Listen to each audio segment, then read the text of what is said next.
The studio of The Late Show with Stephen Colbert shimmered under the bright overhead lights. The crowd was electric, clapping wildly as the familiar theme played.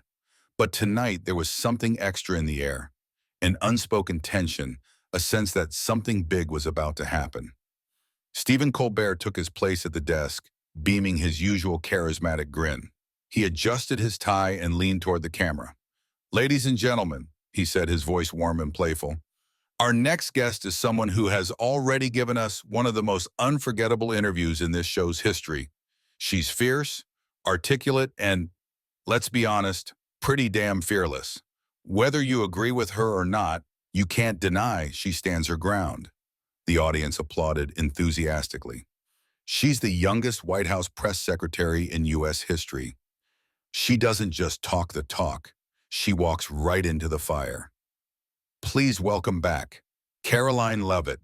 The applause grew louder as Caroline stepped onto the stage, her platinum hair perfectly in place, her posture poised, her expression calm but alert.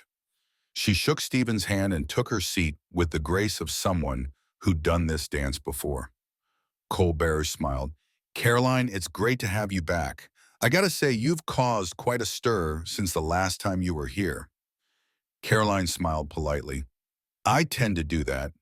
And you're still standing," he joked, "which is more than I could say for me after that last interview." Laughter rippled through the audience. "You know," Colbert continued, "I've read a lot about you since then. You're not just a press secretary, and you're a strategist, a Gen Z icon in conservative politics, and dare I say, someone who knows how to turn a hostile room into a platform."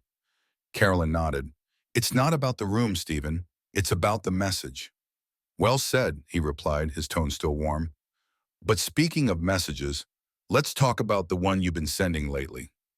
The temperature shifted, just slightly, but perceptibly.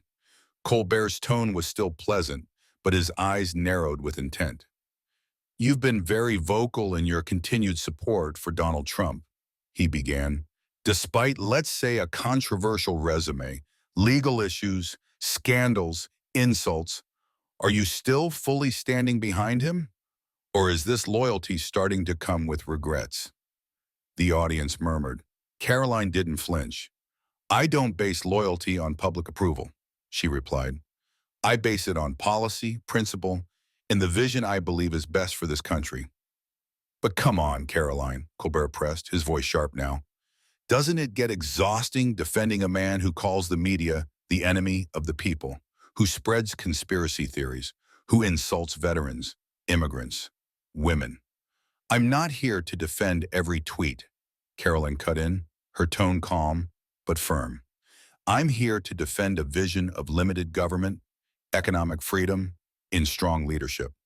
Donald Trump, for all his flaws, delivered results, and results matter more than personality quirks." The audience split. Some clapped, some scoffed. Colbert leaned forward. "Personality quirks? That's a generous way of describing potential criminal behavior, don't you think?" Carolyn gave a tight smile. "I said I'm not defending everything, but if you want to talk about hypocrisy, I can list you 5 politicians on your side who've done worse with less scrutiny." A hush swept across the room. Colbert raised his eyebrows, impressed but undeterred. "You're good, Caroline. But let me ask you this. Are you Trump's voice or just his echo? Do you ever push back?" "I push back every day," she answered. "Just not in front of cameras. That's called professionalism." Colbert opened his mouth, but before he could fire another question, a voice rose from the audience. "Do you even believe everything you say up there, or are you just playing a role for political clout?" Carolyn turned toward the voice. "I believe in what I say," she replied clearly. "And if I didn't, I wouldn't have the courage to come here and face people who already made up their minds about me before I even spoke."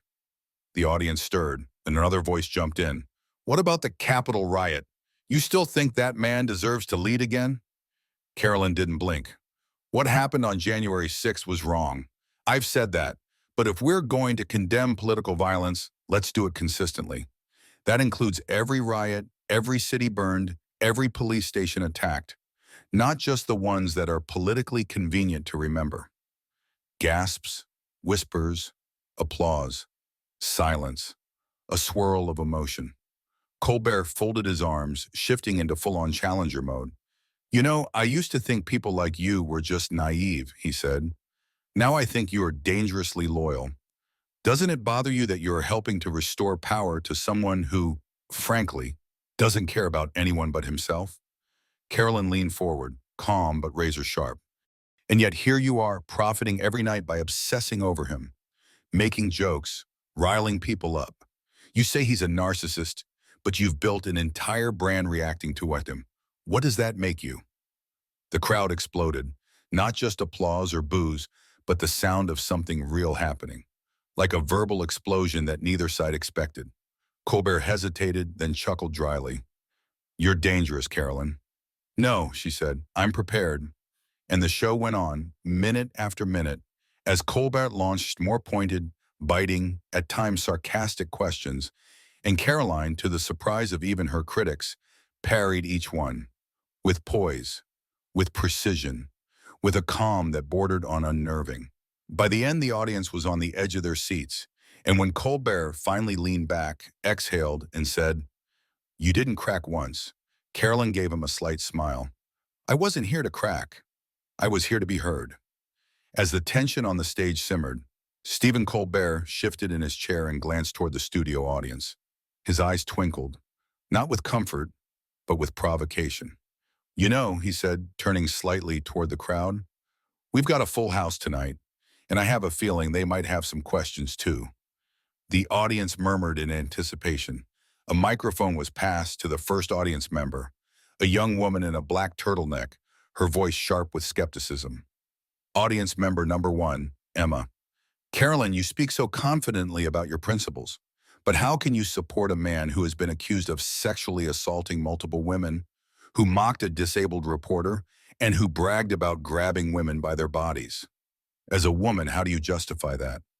The crowd went silent. Even Colbert leaned back. Caroline, calmly, I don't excuse crude behavior, Emma. I never have. But I also don't believe in erasing someone's entire record over personal failures. If I only supported flawless men, I wouldn't be supporting anyone in politics. I believe in policy. I believe in economic opportunity, national security, and freedom of speech. Trump delivered on all three. That's what I defend. There was a pause, then murmurs, some applause, some silence. Audience member number 2, Jake. But don't you think your generation deserves better? Someone with integrity and moral decency?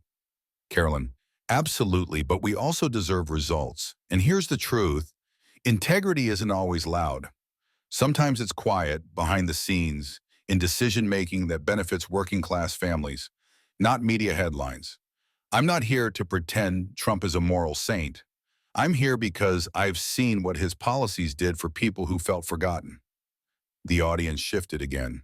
Then another voice rose, deeper, older, from the back of the room. Audience member number 3, Richard.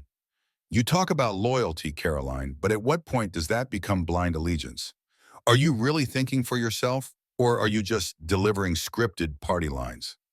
Carolyn turned in her chair, addressing him directly, her voice unwavering. Caroline, Richard, if I were delivering party lines, I wouldn't be here. I'd be playing it safe at a friendly outlet. But I came here, into a studio, where I knew 90% of the people disagree with me, because I believe real courage is showing up where you're not expected to win. I don't say what I'm told, I say what I believe. And I welcome being challenged, because if my ideas can't stand up to pressure, they're not worth having. Even some skeptics clapped at that. Colbert, interjecting. But isn't there a difference between courage and defiance? Between belief and stubbornness? Carolyn, there is, but you don't get to define that difference for me. Neither does Twitter, neither does the press. I'll define it by my actions, by how I show up day after day, and by the people who trust me to fight for them, not just when it's easy. There was a beat of silence, heavy, loaded, and alive. Then, from the far right of the stage, a final question. Audience member number 4, Sarah. What if he loses again, Caroline?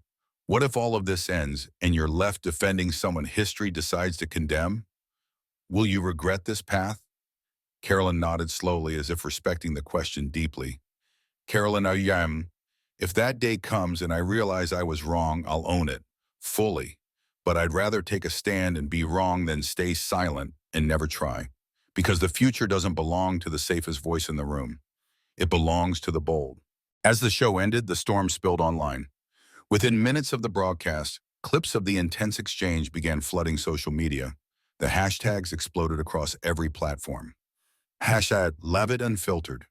Hash Carolyn v. Colbert. Hash Bold Not Blind. Hash Press Secretary Fire on X, a former news anchor, tweeted, "This wasn't a guest appearance. This was a political masterclass. Carolyn Leavitt just stared down a room full of critics and never blinked." Wow. A progressive influencer countered, "Her arguments are polished, but she's still defending the indefensible. Don't mistake confidence for integrity." But the replies were even more electric. She dismantled every question with poise. Whether you like her or not, that was leadership. Stephen met his match, and I say this as a Colbert fan. Carolyn Leavitt just made every politician look like a media puppet. She didn't flinch, she educated. Clips on TikTok featuring Caroline's response to the blind loyalty question gained over 8 million views in 24 hours. A video titled "Gen Z Press Secretary Silences the Room" hit the YouTube trending tab. Edits with dramatic music circulated on Instagram with captions like, "When you walk into a lion's den and still leave standing." She didn't raise her voice, but the whole room listened. Then came the post from Trump himself on Truth Social just hours after the interview aired. Caroline Leavitt just crushed it on Colbert's show. Strong, smart, unshakable. She's the future of the movement, and the left knows it. Tremendous poise under fire. Couldn't be prouder. His statement was quickly shared across platforms. Conservative media jumped in. Fox News ran a headline. Colbert grilled her, but Caroline grilled back harder. Even CNN acknowledged the power of the moment. Whatever your view on her politics, Caroline Leavitt just became a household name. A Washington Post columnist wrote, "What she did was rare. Walk into enemy territory, answer hard questions, and win reluctant respect." By the next morning, Carolyn Leavitt's name was everywhere. Political commentators debated her tone, her message, and her future. Young conservatives started calling her the iron spine of Gen Z. Even some moderate liberals privately admitted they'd underestimated her. Colbert didn't comment immediately, but producers hinted the next episode might address what just happened. And America, still divided, kept asking, was this the rise of a new conservative star? Or just a masterclass in polished deflection?